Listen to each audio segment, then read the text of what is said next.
Halo teman-teman kolektor saham, bertemu kembali dengan saya di sini. Kali ini kita akan bahas yang sedang hype di saat market gonjang-ganjing ya, sering anjlok dan lain-lain. Beberapa investor mungkin sudah mencairkan dananya dalam bentuk cash, dan mungkin yang sebelumnya tidak ada niatan ikut IPO ya ujung-ujungnya daripada nganggur mungkin ikut IPO ya. Nah, untuk saya sendiri nanti kita akan memberikan kesimpulan di akhir. Pada video kali ini kita akan bahas IPO emas, dana tujuannya 4,8 triliun. Intinya publik diminta menyuntik dana ke emiten ini untuk bayar utang yang utama ya, sekitar 80% dari dana yang didapatkan. Dengan neraca yang masih berdarah tapi janji produksi sampai 500.000 ons yang berpotensi jadi mesin emas raksasa pada tahun 2033. Oke. Saya mencoba sedikit netral ya di sini sebagai kita review prospektusnya saja, bukannya tentang saya suka atau tidak. Jadi saya di sini bersifat hanya membahas ya. Akhirnya setelah IPO, pesta IPO Juli lalu yang cukup meriah, itu ada CDIA dan Koin sebagai pemimpinnya ya. Sempat bikin pasar heboh, lalu kini pada bulan September akhirnya ada lagi IPO yang baru dan cukup besar juga, bahkan lebih besar dari IPO yang lalu.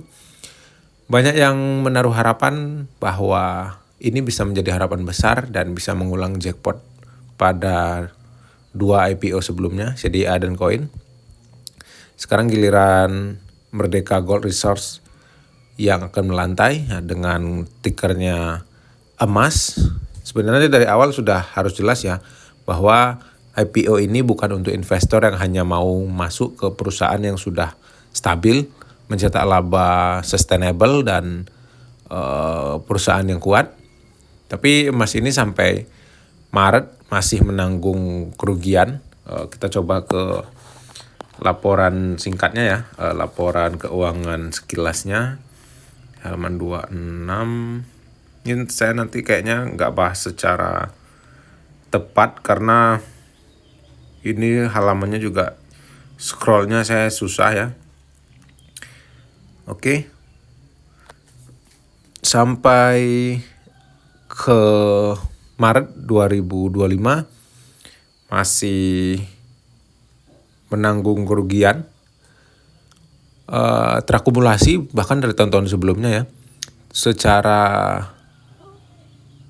total atau 6 bulan pertama di 2025 itu 43 juta dolar, dan sepanjang 2022 sampai 2024 juga masih rugi bersih ya. Tapi bagi investor yang suka spekulasi, apalagi di IPO Konglo ya, ini sebenarnya emiten yang tepat karena lebih penting menjawab ini milik siapa, anak siapa, dan apa kaitannya dengan si A, si B gitu ya. Dibandingkan jika harus menghitung fundamental atau menghitung laba tahunan dan lain-lain ya. Jadi jawabannya emas adalah anak dari MDKA, perusahaan tambang yang dikendalikan oleh Provident Capital milik Winato Kartono dan juga Saratoga milik Edwin Suryajaya. Dengan dukungan Konglo lain, IPO emas bisa dikemas lewat atau bisa lebih banyak dijual lewat angan-angan, lewat spekulasi, lewat mimpi jangka panjang ketimbang fundamental yang sudah terjadi dan bisa dibukukan pada hari ini. Lalu dari sisi underwriter ya, balik lagi ke atas kan ya. Underwriternya 3 ya sementara ya. Jadi underwriternya agak lumayan sulit ditebak karena ini digarap atau dibawa oleh 3 atau trio ambisi ya. ada LG, DH, PD. Kita bahas coba LG atau Trimegah, cukup dikenal sebagai penjamin emisi yang oke. Walaupun nggak sehebat HP dan KI ya, tapi masih cukup bisa dipercaya lah. Cukup jago mengawal IPO dengan distribusi yang lumayan rapi, tidak main dam aja gitu ya. Dan momentum yang cukup bisa dijaga selama ini. Lalu ada PD dan DH, ya ini yang bikin ragu ya. Jadi kalau dilihat dari rekam jejak IPO sebelumnya, performanya sebenarnya tidak selalu baik. Bahkan jika dibandingkan dengan LG itu sangat jomplang. Hal ini menimbulkan tanda tanya, apakah IPO emas ini bisa benar-benar dikawal dengan baik di pasar perdananya atau justru langsung melembem ya ketika hari pertama listing. Jadi faktor underwriter ini sebenarnya cukup penting. Bahkan hal pertama yang saya lihat di IPO adalah underwriter. Karena dalam konteks IPO bukan hanya cerita besar, mimpi masa depan, proyek masa depan gitu ya, tapi juga siapa yang memastikan sahamnya itu terdistribusi dengan baik dan tidak langsung anjlok atau rampok saja gitu ya. Secara bisnis, ini saya lupa tadi halaman berapa ini ya. Ya kita ngobrol aja lah ya, sama kayak waktu CNKU kemarin. Saya kalau udah buka PDF di sini karena saya nggak pakai laptop ya, jadi lumayan kesulitan. Oke lah ya, kita coba ini aja. Ini profilnya ya. Secara bisnis, emas ini berfokus pada penambangan atau pengembangan proyek emas di Pani, di Gorontalo ya. Jadi Pani ini bukan ada kaitannya dengan PIK 2 ya, jadi hanya kesamaan nama. Perusahaan awalnya berdiri tahun 2015 dengan nama PT Pani Bersama Jaya, lalu diakuisisi mayoritas oleh MDKA pada 2018. Lalu akhirnya namanya diganti jadi PT Merdeka Gold Resource pada 2025, baru ya ganti namanya. Jadi proyek andalannya punya 2 fase yang cukup besar. Yang pertama adalah headlights berkapasitas 7 juta ton per tahun yang ditarget mulai operasinya 2025. Nah, jadi yang fase pertama justru belum mulai operasi ya. Bahkan sampai ke IPO ini belum operasi ya. Gokil memang konglo-konglo Indonesia ya. Ini diharapkan jadi sumber daya atau jadi sumber kas awal. Jadi lalu ada yang kedua, fase yang kedua yaitu carbon inlets dengan kapasitas awal 7,5 juta ton per tahun dan bisa ditingkatkan sampai ke 12 juta ton per tahun yang dijadwalkan masuk bertahap pada 2029 dan 2032. Lah ini lebih lama lagi ya. Jadi sebenarnya perusahaan ini baru berjalan atau baru eksploitasi apa gimana gitu ya. Jadi cukup mencemaskan juga karena sebenarnya perusahaan ini belum stabil tapi sudah di IPO kan dan disambut dengan ya nantilah kita bahas ya. Target jangka panjangnya cukup ambisius, yaitu produksi puncak 500.000 ons per tahun. Dan pada 2033 dengan biaya tunai di bawah 800 USD per ons dan biaya menyeluruh atau bisa di bawah 900 USD per onsnya. Jadi kalau benar tercapai ya proyek emas ini memang masuk jajaran tambang emas terbesar dan termurah di kawasan Asia Pasifik dengan modal 800 sampai 900 USD per onsnya ya. Namun sayangnya dari kondisi keuangan saat ini seperti yang kita bahas tadi, itu modal di store ya. Mana tadi ya? Halaman 26. Ini ya.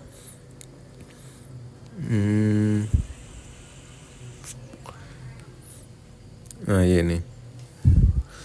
Ya itu sayangnya kondisi keuangan hari ini masih jauh dari kata oke. Dan total aset, di mana aset tadi ya? Nah ini Total asetnya per Maret 2025 sebesar 543 juta tuh ya. Oh, kurang jelas ini. Coba teman-teman kalau bisa di zoom ya. Lalu liabilitas 280 juta USD dan ekuitas 263 juta. Dan rasio liabilitasnya terhadap ekuitas di angka 1,1 yang menunjukkan ketergantungan tinggi pada utang. Lalu rasio lancar. Ya, rasio lancar ya di catatan saya ini sudah saya rangkum sebenarnya walaupun acak-adul ya. Hanya 0,3 kali rasio lancarnya menandakan sebenarnya ini likuiditasnya cukup ngepres, cukup ketat. Lalu arus kas operasi yang negatif, arus kas investasi juga negatif. Hanya arus kas pendanaan yang positif karena perusahaan ini masih terus hidup dari pinjaman-pinjaman dari utang, baik itu pihak berelasi maupun pinjaman bank. Lalu IPO ini, nih balik lagi ke atas ya. Ya udahlah ya. IPO ini menawarkan 1,6 miliar saham baru atau setara 10% modal dengan harga 1.800 dan maksimal sampai 3.020 per saham. Jadi jika semuanya terserap, dana yang didapatkan itu 4,8 triliun masuk sebagai dana fresh yang sebagian besar akan dipakai untuk modal kerja dan sebagian lagi untuk membayar sebagian utang. Sebenarnya lebih banyak bayar utang ya. Itu 260 juta USD ke MDKA induknya ya. Jadi dengan kata lain, publik yang masuk atau investor yang masuk lewat IPO ini tidak langsung membeli perusahaan yang sudah untung, melainkan untuk membantu mendanai proyek yang baru atau masih berjalan, lalu sekaligus membantu meringankan beban utang ke induknya. Jadi agak gimana gitu ya, kecuali bayar utangnya ke pihak yang berbeda, katakanlah bank ya, utangnya besar, dan jika utang tersebut terbayarkan, operasionalnya jadi lebih sehat ya, tentu itu bayar utang yang bagus. Tapi ini beda cerita, bayar utang ke pihak-pihak berelasi, dan bahkan ketika harus melunasi utang yang besar pun, dan kita belum untung, kita masih harus menghidupi anak lagi, harus memberikan pinjaman lagi ke pihak berelasi lain ya, teman-teman nilai sendiri lah ya. Dan valuasinya di harga IPO memang terlihat tinggi. Lalu setelah IPO jumlah saham akan menjadi halaman berapa tadi ya? Tapi saya udah bikin catatan sih sebenarnya. 16,18 miliar. Jadi jika harga 1.800 maka market cap-nya nanti akan menjadi 29 triliun. Lalu jika harga 3.020 market cap-nya menjadi 48 triliun. Karena yang dana didapatkan 4,8 ya. Jadi 10 kali lipatnya karena ini 10%.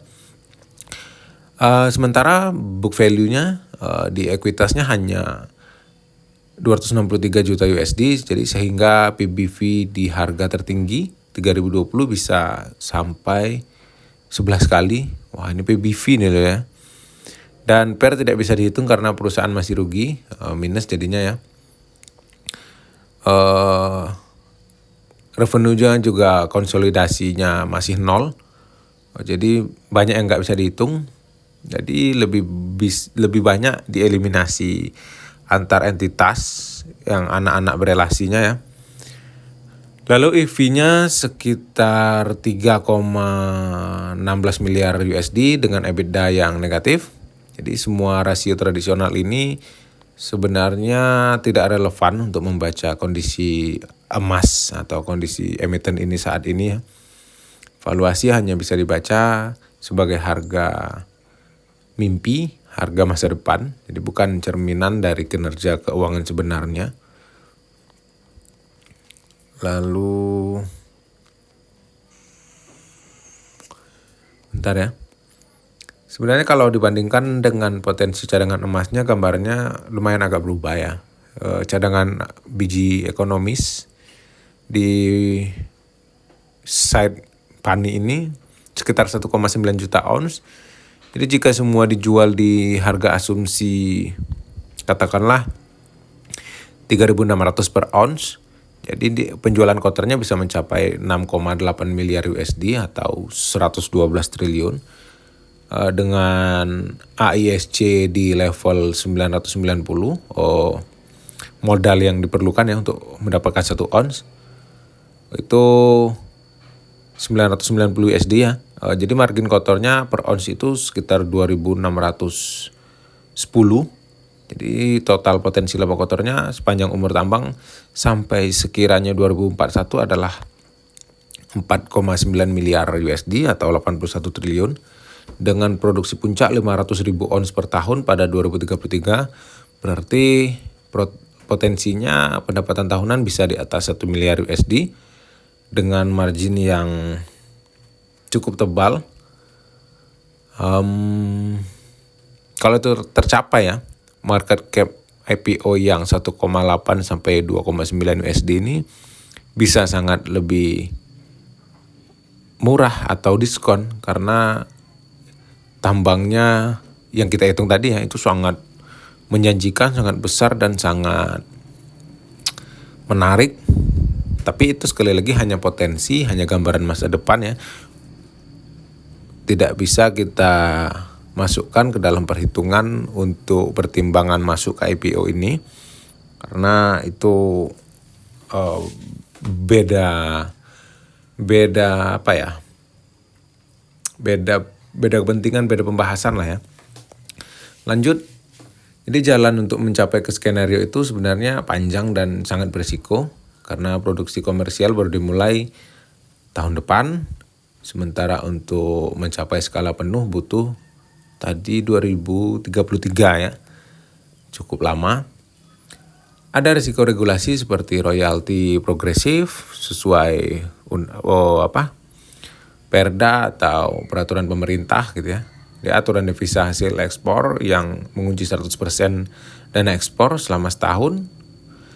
Lalu ada risiko teknis mulai dari geoteknik, stabilitas lereng dan ketergantungan pada jasa pemurnian yang tentunya harus bersertifikat dari Antam ya. Lalu dari sisi sosial ada potensi konflik dengan masyarakat ya. Itu pasti ada di setiap tambang karena berurusan dengan warga lokal pribuminya. Lalu dari sisi finansial dengan rasio lancar hanya 0,3 kali, emiten ini sangat tergantung dengan pemberian induk, lalu dari utang, baik itu bank ataupun pihak lain, untuk hanya sekedar bertahan hidup, menjaga operasionalnya ya, sampai proyeknya benar-benar menghasilkan untuk menghidupi dirinya sendiri. Hampir ke kesimpulan akhir ya. Jadi IPO emas ini sebenarnya lebih mirip sebuah taruhan jangka panjang atau taruhan masa depan ketimbang investasi aman, investasi stabil. Jadi perusahaan masih rugi, kas operasi negatif, beban bunga tinggi, tapi katanya punya cadangan yang bisa menghasilkan miliaran dolar di masa depan ya, sekali lagi kalaupun berjalan mulus ya. Jadi di harga IPO valuasi sangat merefleksikan ekspektasi bahwa proyek ini akan jadi sukses besar, jadi mesin kas yang hebat, bertahun-tahun ya, bahkan berdekade-dekade ke depan. Jadi untuk investor yang mencari stabilitas, dividen dan kestabilan ya yang benar-benar perusahaan lah gitu ya, jelas ini nggak cocok. Tapi bagi yang spekulan, ini panggungnya Konglo yang ditunggu dengan horizon yang cukup panjang dari tahun 80-an ya. Ada Bapak Edwin, ada grupnya Saratoga, dan ada Boy Thohir juga. Jadi emas ini bisa jadi peluang besar. Singkatnya, IPO emas adalah tiket mahal untuk masuk ke mimpi yang besar, mimpi raksasa, dengan resiko yang juga sama besarnya. Nah, bagi saya atau saya pribadi, saya sudah analisa bahkan sampai 3 kali ya prospektus ini. Yang awalnya saya tidak tertarik, semakin saya baca, semakin membulatkan tekad saya bahwa saya tidak akan ikut. Ya halnya ya seperti itu ya. Saya nggak masalah sih sebenarnya kalau IPO itu untuk bayar utang. Tapi ini seperti benar-benar dipaksakan seperti gini ya. Dia harus dapat uangnya segitu, jadi mau nggak mau dia mau jual harga dengan valuasi mahal pun yang penting dia dapat uangnya segitu karena utangnya segitu gitu ya. Itu udah menurut saya ya, itu nggak menghargai investor, apalagi investor baru ya karena IPO. Itu sangat memeras menurut saya. Jadi ya kalau naik nantinya ya menurut saya bakal naik ya, bahkan 2 kali arah pun ada kemungkinan. Lalu juga masalah underwriter, saya sebenarnya kurang cocok dengan LG. Ditambah lagi ada PD dan DH. DH itu Sinarmas. Itu saya lebih nggak cocok lagi ya. Ya mungkin saya akan menunggu IPO ke depannya, IPO lain. Ya dari hampir dari segala sisi, dari segala aspek, saya tidak tertarik dengan IPO ini. Dan bagi teman-teman, jika tertarik ya silakan, karena ini menjadi ajang spekulasi sebenarnya. Ya sama saja sih semua IPO sebenarnya ajang spekulasi. Untuk nominal itu cukup mahal bagi retail dan kemungkinan penjatahan atasnya yang akan rapat, akan padat, dan penjatahan bawah mungkin teman-teman akan mendapatkan penjatahan besar ya. Misal pesan 10 lot ya bisa aja dapatnya 10 lot juga. Karena dari sisi nominal ini bukan nominal retail ya. 3.000 itu berarti satu lotnya 300.000. Dan untuk valuasi juga mahal ya. PBV aja tadi di 11 kali. Ya memang sih nggak harus lihat fundamental kalau IPO. Tapi ya sekali lagi belum ada saya temukan aspek yang menarik bagi saya. Jujur ya. Dan juga ketika nanti listing itu market cap-nya juga lumayan udah besar. Ditambah tipe Konglo yang ini. Kita sebut saja Konglo MDKA lah ya. Itu nggak suka terlalu, entah nggak suka atau nggak mau ngeluarin effort untuk menggoreng gitu ya. Agak kurang suka goreng-gorengan. Lalu di sini juga Konglonya banyak kepala, jadi bukan tunggal seperti misal Pak PP gitu ya. Nah, jadi ya intinya saya nggak ikut lah, karena tidak menemukan hal yang menarik bagi saya. Jadi bagi teman-teman yang ikut, hati-hati saja jangan all in ya menurut saya, karena mungkin penjatahannya akan dapatnya banyak. Oke, cukup sekian. Mohon maaf jika visual yang saya tampilkan tidak sesuai dengan data yang saya bacakan, karena saya sebenarnya sudah tulis di note saya. Baik, terima kasih teman-teman yang sudah menonton. Sampai jumpa di video selanjutnya.